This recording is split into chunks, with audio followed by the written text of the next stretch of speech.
Chromosome X sur Vibration Gay Radio. Avec Julien Jacqueriot, on parle de cytomégalovirus. Hello, Bravo. Salut, bienvenue beaucoup. Au Théâtre Interface. Alors en quelques mots, explique-nous qu'est-ce que c'est cytomégalovirus. Ah, J'ai- ça y est, il ça s'est y planté. est. J'ai juste fait On une attendait ça avec hésitation. impatience. Ah, ouais. C'est pas facile de dire Jacqueriot et cytomégalovirus. Oui, quand voilà, même, hein. c'était C'est l'enchaînement en fait. C'était l'enchaînement. Alors explique-nous un petit peu qu'est-ce que c'est. Alors, cytomégalovirus, c'est un texte de Hervé Guibert, Mhm. qui est un auteur français et photographe qui est décédé en 1991 du sida. Et en 1990, il a été hospitalisé 3 semaines parce qu'il avait un cytomégalovirus, qui est une espèce de virus qui s'est posé sur son œil. Ouais. Et il a tenu son journal de bord en fait pendant 3 jours. 3 semaines, pardon, plutôt. 3 3 jours, semaines, ouais. c'est Ouais. plus long, ça aurait été un peu court le spectacle.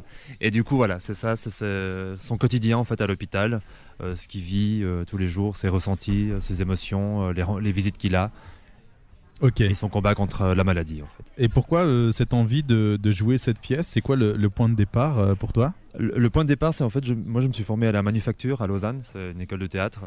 Ok. Et durant la formation, j'ai dû faire des solos qui étaient présentés devant des jurys. Et puis, il y avait la thématique de la mort qui m'intéressait beaucoup et que j'ai beaucoup travaillé là-dessus. Et quand je suis tombé sur le texte de cytomégalovirus l'année passée, je me suis dit, tiens, ça, j'avais rarement lu un texte aussi proche de la mort. En fait, Hervé Guibert savait qu'elle allait mourir.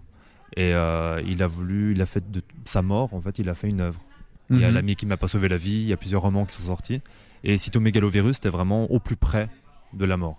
Donc bon, ça parle beaucoup de mort, de sida, mais ça reste quand même assez drôle et assez cynique. D'accord. Enfin, voilà, j'allais faut pas avoir demander, peur, ouais, j'allais non. demander. Il Voilà, faut bien pas avoir connaître peur. l'œuvre d'Hervé Guibert, c'est assez intéressant Ok. de ce côté-là.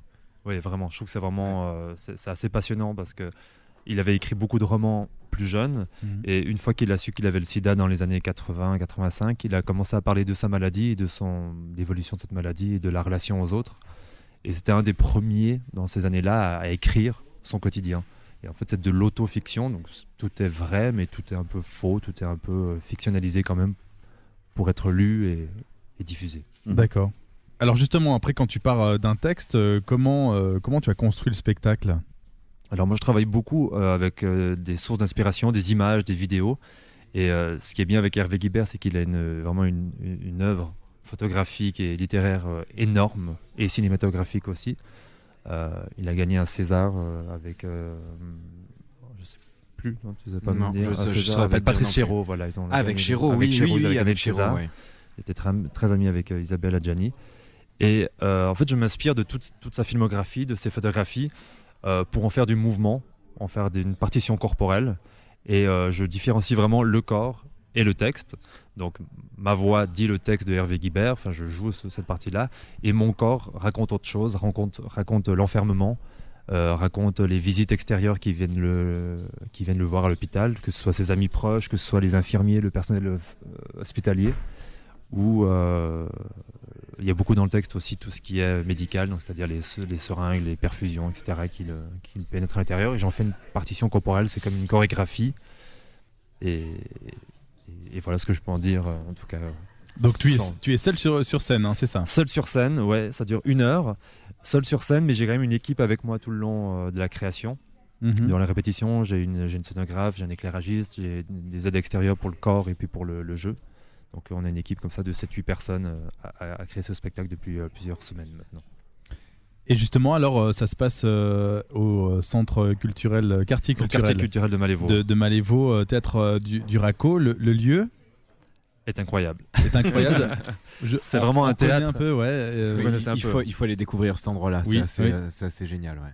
Bah, le lieu est splendide parce que déjà on est au milieu d'un parc, au milieu des maisons avec les résidents. Ouais. Et ce qui est hyper intéressant, je trouve, ce que fait le quartier culturel de Malévo, c'est que l'objectif c'est d'ouvrir un maximum. Donc toutes les répétitions sont ouvertes. Je donne des ateliers de théâtre avec les résidents. Et donc je suis vraiment en contact au plus proche avec les gens. Juste pour expliquer, donc le centre, c'est un centre hospitalier ou je sais jamais si c'est un- hospitalier ou Ouais, pas. oui, c'est hospitalier. C'est un centre hospitalier donc pour des personnes atteintes de pathologies psychologiques. Oui. C'est un hôpital psychiatrique. Psychiatriques C'est un même. hôpital psychiatrique. Ouais. Exactement. Et donc du coup, effectivement, il y a un très gros travail qui est fait entre les accueils artistiques et les résidents pour que justement les résidents soient au plus proche des artistes et il se passe des choses assez exceptionnelles entre les artistes et les résidents et qui amène beaucoup de choses à l'un et à l'autre dans ce lieu qui est vraiment, vraiment fantastique. Ok. Et on peut encore rapidement parler aussi de ton parcours à toi, Julien Jacquerio. Volontiers. On peut savoir un petit peu qu'est-ce que tu as fait. Toi, tu es valaisan. Je suis valaisan, je suis même de Oh, Martigny. Avec un nom comme ça. Avec Jacquerio, ça va. Martigny du Bourg. Ouais, du coup, moi j'ai fait une formation d'éducateur spécialisé il y a plusieurs années en arrière. Et juste après la formation, j'ai passé des concours parce que je voulais absolument faire du théâtre. J'en faisais beaucoup à côté en amateur. Et j'avais envie d'aller un peu plus loin. Et j'ai passé les concours, un peu le parcours traditionnel des entrées d'école de théâtre. Strasbourg, Paris, Bruxelles, Lausanne. Paul est en train de rire, donc. Oui, parce que je les ai fait aussi. Voilà. C'est toujours des grands moments quand même. C'est toujours extraordinaire. Mais on fait des super rencontres quand même. Je trouve ça assez chouette parce que ça peut être drôle. on se retrouve quelques années plus tard aussi. Ouais, Certaines personnes qu'on se croise en situation de stress avant l'audition et on se retrouve quelques années plus tard sur certaines productions. Donc c'est assez drôle. Et du coup, j'ai passé le concours de la manufacture et voilà, j'ai fait 3 ans de formation là-bas à Lausanne. C'est une formation qui est vraiment basée sur le corps. Avant tout, on fait à peu près 15 à 20 heures par semaine de danse, tai chi, danse gaga, tout, c'est super. Paul, Et, tu connais un peu ça aussi Non, moi j'ai pas été reçu, moi. Ah, toi, t'as pas été reçu. Non, mais non, tu non. fais un peu de travail sur ton corps depuis quelques temps. Légèrement. Légèrement, ouais. Très léger. D'accord, c'est pas autant que la manufacture. Non, j'en chie en ce moment. Ouais, oui. J'en chie ma race. Parce que mais t'as pas été clairement. accepté à la manufacture. Parce que j'ai pas justement. été accepté à la manufacture. Ouais. Moi, je me tape du classique maintenant, tu vois. Bah voilà, hein. Qu'est-ce que tu veux. Oui, donc, la manufacture. Et puis du coup, c'était 3 ans de formation comme ça. Mais Ouais. là, ça fait 4 ans que j'ai quitté cette école et que je travaille comme comédien dans différentes compagnies en Suisse romande, en France, Ok. un peu partout. Je t'ai croisé cet été à Avignon, mais tu ne m'as pas vu. Tu étais Je très t'ai pas occupé. vu. Ouais, à Avignon, je vois pas grand chose. Il y a beaucoup de monde. Et donc, toi, tu as fait partie de pas mal de compagnies, si j'ai bien compris. Tu jouais avec des personnes, et là, tout d'un coup, tu te retrouves seul sur scène. Comment tu appréhendes ça? C'est très très vertigineux en fait. C'était aussi l'envie de faire un solo. En général, quand tu es engagé comme comédien, c'est un metteur en scène qui chapeaute tout ça. Il y a toute une organisation derrière. Toi, tu arrives, tu as pris ton texte, tu commences à répéter. Et j'avais envie une fois de vraiment de mettre seul face à tout ça. Donc je suis vraiment au départ du projet, j'ai vraiment fait de A à Z, quoi, de la recherche de fonds, de constituer l'équipe, de trouver des lieux, trouver des dates. C'est vraiment ton projet, quoi. C'est vraiment mon projet pour le coup. Et il le défend très très bien parce que moi j'ai eu la chance de le rencontrer Voilà. sur les prémices de son projet et vraiment pour avoir vu un petit peu justement son travail de recherche et puis où est-ce qu'il avait envie d'aller, quel chemin il allait prendre, ça vaut le coup d'aller découvrir ce spectacle, vraiment. Bah voilà, Merci. qu'est-ce qu'on pouvait dire d'autre? Ouais. Très bien, très bien. Donc c'est à voir au Théâtre du Raco, quartier culturel de Malévo à Monter. Ce sera le week-end prochain, vendredi 28 à 20h, le samedi 29 à 19h et puis le dimanche 30 octobre à 17h. L'envie peut-être ensuite de poursuivre, d'aller ailleurs, de l'exporter, de faire vivre encore ce... Ah, j'adorerais faire une tournée avec ce spectacle, Ouais. vraiment, parce que c'est vraiment un petit peu mon petit bébé quand même. Je suis assez, Mhm. c'est assez difficile d'ailleurs de penser que c'est déjà terminé la semaine prochaine. Mais j'avais aussi l'envie de faire juste 3 dates pour, Ouais. pour la création, parce que j'avais pas envie de me mettre une pression, de me dire je vais avoir 50 dates derrière, il faut absolument que je fasse quelque chose. J'avais vraiment envie de faire ce que j'aime, ce que j'ai envie. Et j'avais envie de m'enlever toute pression inutile pour le... Ok. Il y a déjà assez de pression pendant la création sans devoir en rajouter. Mais Ouais. l'objectif, c'est de tourner les saisons prochaines.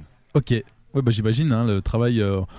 Nous, on voit souvent, en tant que public, on voit souvent le travail final. On pense pas à tout le travail en amont. hein. Déjà, On s'imagine jamais ce qu'il y a derrière, tout ce Ouais, qu'il y a eu Ça, avant. là, déjà quand on voit qu'il est entouré de 8 personnes pour Ouais. être seul sur scène pendant 1 heure, voilà.